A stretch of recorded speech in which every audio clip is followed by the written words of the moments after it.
بسم اللہ الرحمن الرحیم۔ یاسین، حکمت بھرے قرآن کی قسم،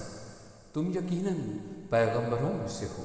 بالکل سیدھے راستے پر۔ یہ قرآن اس ذات کی طرف سے اتارا جا رہا ہے جس کا اقتدار بھی کامل ہے، جس کی رحمت بھی کامل، تاکہ تم ان لوگوں کو خبردار کرو جن کے باپ داداؤں کو پہلے خبردار نہیں کیا گیا تھا، اس لیے وہ غفلت میں پڑے ہوئے ہیں۔ حقیقت یہ ہے کہ ان میں سے اکثر لوگوں کے بارے میں بات پوری ہو چکی ہے، اس لیے وہ ایمان نہیں لاتے۔ ہم نے ان کے گلوں میں توق ڈال رکھے ہیں جو ٹھوڑیوں تک پہنچے ہوئے ہیں، اور اس وجہ سے ان کے سر اوپر کو اٹھے رہ گئے ہیں، اور ہم نے ایک آڑ ان کے آگے کھڑی کر دی ہے اور ایک آڑ ان کے پیچھے کھڑی کر دی ہے، اور اسی طرح انہیں ہر طرف سے ڈھانک لیا ہے، جس کے نتیجے میں انہیں کچھ سجھائی نہیں دیتا، اور ان کے لیے دونوں باتیں برابر ہیں، چاہے تم انہیں خبردار کرو یا خبردار نہ کرو، وہ ایمان نہیں لائیں گے۔ تم تو صرف ایسے شخص کو خبردار کر سکتے ہو جو نصیحت پر چلے اور خدائے رحمان کو دیکھے بغیر اس سے ڈرے۔ چنانچہ ایسے شخص کو تم مغفرت اور باعزت اجر کی خوشخبری سنا دو۔ یقیناً ہم ہی مردوں کو زندہ کریں گے، اور جو کچھ عمل انہوں نے آگے بھیجے ہیں ہم ان کو بھی لکھتے جاتے ہیں، اور ان کے کاموں کے جو اثرات ہیں ان کو بھی، اور ہم نے ایک واضح کتاب میں ہر چیز کا پورا احاطہ کر رکھا ہے۔ اور اے پیغمبر، تم ان کے سامنے ایک بستی والوں کی مثال پیش کرو جب ان کے پاس رسول آئے تھے۔ جب ہم نے ان کے پاس شروع میں 2 رسول بھیجے تو انہوں نے دونوں کو جھٹلایا، پھر ہم نے ایک تیسرے کے ذریعے ان کی تائید کی، اور ان سب نے کہا یقین جانو ہمیں تمہارے پاس رسول بنا کر بھیجا گیا ہے۔ انہوں نے کہا تمہاری حقیقت اس کے سوا کچھ بھی نہیں کہ تم ہم جیسے ہی آدمی ہو، اور خدا رحمان نے کوئی چیز نازل نہیں کی ہے، اور تم سراسر جھوٹ بول رہے ہو۔ ان رسولوں نے کہا ہمارا پروردگار خوب جانتا ہے کہ ہمیں واقعی تمہارے پاس رسول بنا کر بھیجا گیا ہے، اور ہماری ذمہ داری اس سے زیادہ نہیں کہ صاف پیغام پہنچا دیں۔ بستی والوں نے کہا ہم نے تو تمہارے اندر نحوست محسوس کی ہے، یقین جانو اگر تم باز نہ آئے تو ہم تم پر پتھر برسائیں گے، اور تمہارے ہاتھوں تمہاری بڑی دردناک سزا ملے گی۔ رسولوں نے کہا تمہاری نحوست خود تمہارے ساتھ لگی ہوئی ہے، کیا یہ باتیں اس لیے کر رہے ہو کہ تمہیں نصیحت کی بات پہنچائی گئی ہے؟ اصل بات یہ ہے کہ تم خود حد سے گزرے ہوئے لوگ ہو۔ اور شہر کے پرلے علاقے سے ایک شخص دوڑتا ہوا آیا، اس نے کہا اے میری قوم کے لوگوں، ان رسولوں کا کہنا مان لو، ان لوگوں کا کہنا مان لو جو تم سے کوئی اجرت نہیں مانگ رہے، اور وہ صحیح راستے پر ہیں، اور بھلا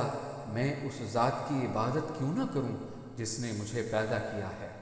اور اسی کی طرف تم سب کو واپس بھیجا جائے گا۔ بھلا کیا اسے چھوڑ کر میں ایسے معبود مانوں کہ اگر خدائے رحمان مجھے کوئی نقصان پہنچانے کا ارادہ کر لے تو ان کی سفارش میرے کسی کام نہ آئے، اور نہ وہ مجھے چھڑا سکے؟ اگر میں ایسا کروں گا تو یقیناً میں کھلی گمراہی میں مبتلا ہو جاؤں گا۔ میں تو تمہارے پروردگار پر ایمان لا چکا، اب تم بھی میری بات سن لو۔ آخر کار بستی والوں نے اس کو قتل کر دیا، اور اللہ تعالیٰ کی طرف سے اس سے کہا گیا کہ جنت میں داخل ہو جاؤ۔ اس نے جنت کی نعمتیں دیکھ کر کہا کہ کاش میری قوم کو معلوم ہو جائے کہ اللہ نے کس طرح میری بخشش کی ہے اور مجھے باعزت لوگوں میں شامل کیا ہے۔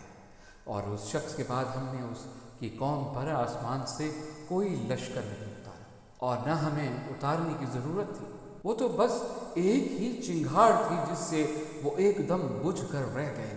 افسوس ہے ایسے بندوں کے حال پر،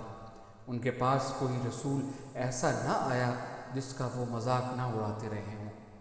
کیا انہوں نے نہیں دیکھا ان سے پہلے ہم کتنی قوموں کو اسی طرح ہلاک کر چکے ہیں کہ وہ ان کے پاس لوٹ کر نہیں آتے؟ اور جتنے لوگ ہیں ان سبھی کو اکٹھا کر کے ہمارے سامنے حاضر کیا جائے گا، اور ان کے لیے ایک نشانی وہ زمین ہے جو مردہ پڑی ہوئی تھی، ہم نے اسے زندگی عطا کی اور اس سے غلہ نکالا جس کی خوراک یہ کھاتے ہیں، اور ہم نے اس زمین میں کھجوروں اور انگوروں کے باغ پیدا کیے اور ایسا انتظام کیا کہ اس میں سے پانی کے چشمے پھوٹ نکلے تاکہ یہ اس کی پیداوار میں سے کھائیں، حالانکہ اس کو ان کے ہاتھوں نے نہیں بنایا تھا۔ کیا پھر بھی یہ شکر ادا نہیں کریں گے؟ پاک ہے وہ ذات جس نے ہر چیز کے جوڑے جوڑے پیدا کیے ہیں، اس پیداوار کے بھی جو زمین اگاتی ہے،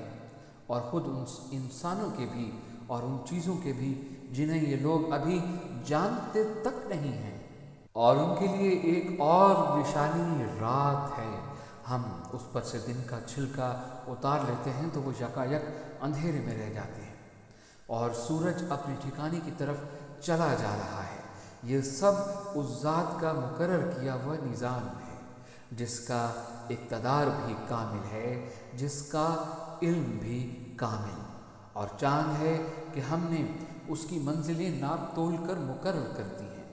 یہاں تک کہ وہ جب ان منزلوں کے دورے سے لوٹ کر آتا ہے تو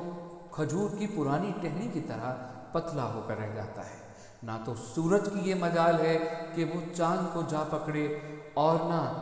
رات دن سے آگے نکل سکتی ہے، اور یہ سب اپنے اپنے میدان میں تیر رہے ہیں۔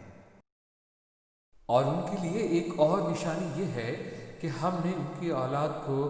بھری ہوئی کشتی میں سوار کیا، اور ہم نے ان کے لیے اسی جیسی اور چیزیں بھی پیدا کی جن پر یہ سواری کرتے ہیں، اور اگر ہم چاہیں تو انہیں غرق کر ڈالیں،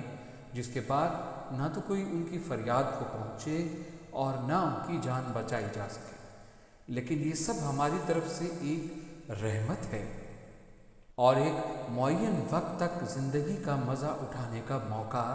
ہے جو انہیں دیا جا رہا ہے۔ اور جب ان سے کہا جاتا ہے کہ بچو اس عذاب سے جو تمہارے سامنے ہے اور جو تمہارے مرنے کے بعد آئے گا تاکہ تم پر رحم کیا جائے، تو وہ ذرا کان نہیں دھرتے، اور ان کے پروردگار کی نشانیوں میں سے کوئی نشانی ایسی نہیں آتی جس سے وہ منہ نہ موڑ لیتے ہوں۔ اور جب ان سے کہا جاتا ہے کہ اللہ نے تمہیں جو رزق دیا ہے اس میں سے غریبوں پر بھی خرچ کرو، تو یہ کافر لوگ مسلمانوں سے کہتے ہیں کہ کیا ہم ان لوگوں کو کھانا کھلائیں جنہیں اگر اللہ چاہتا تو خود کھلا دیتا۔ مسلمانوں،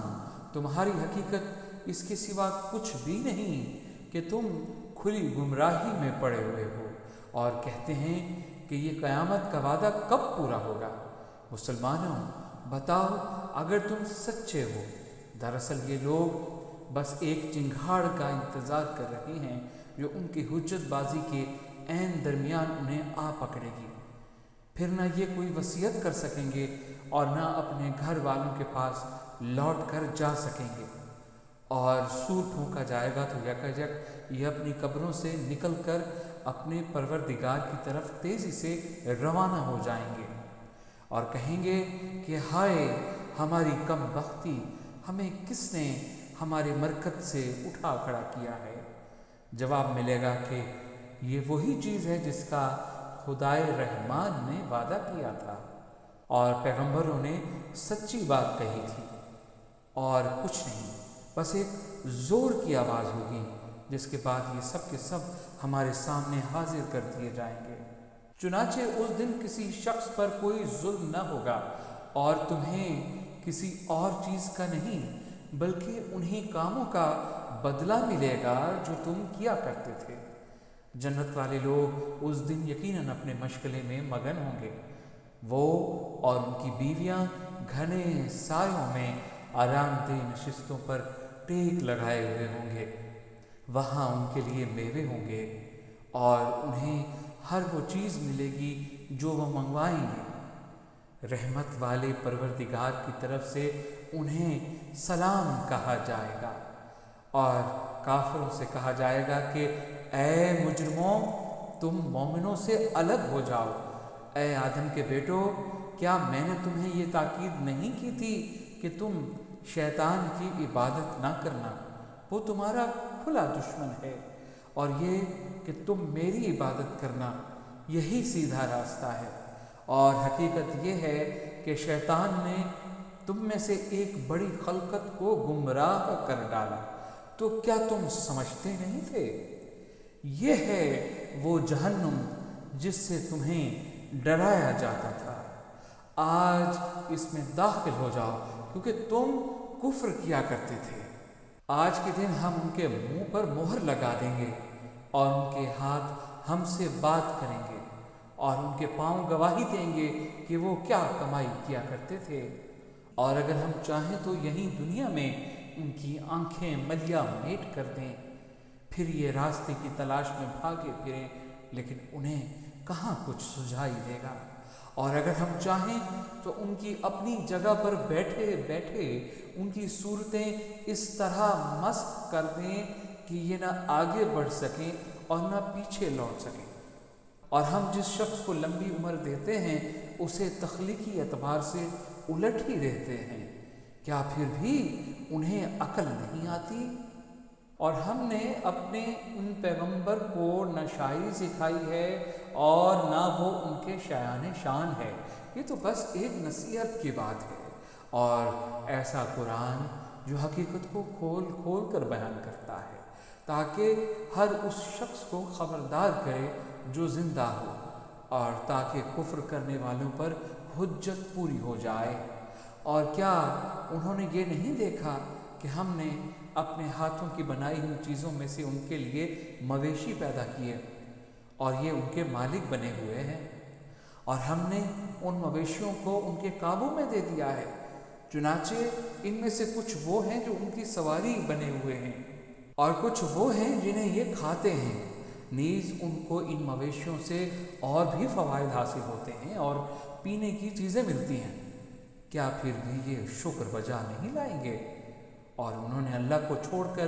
اس امید پر دوسرے خدا بنا رکھے ہیں کہ انہیں ان سے مدد ملے گی،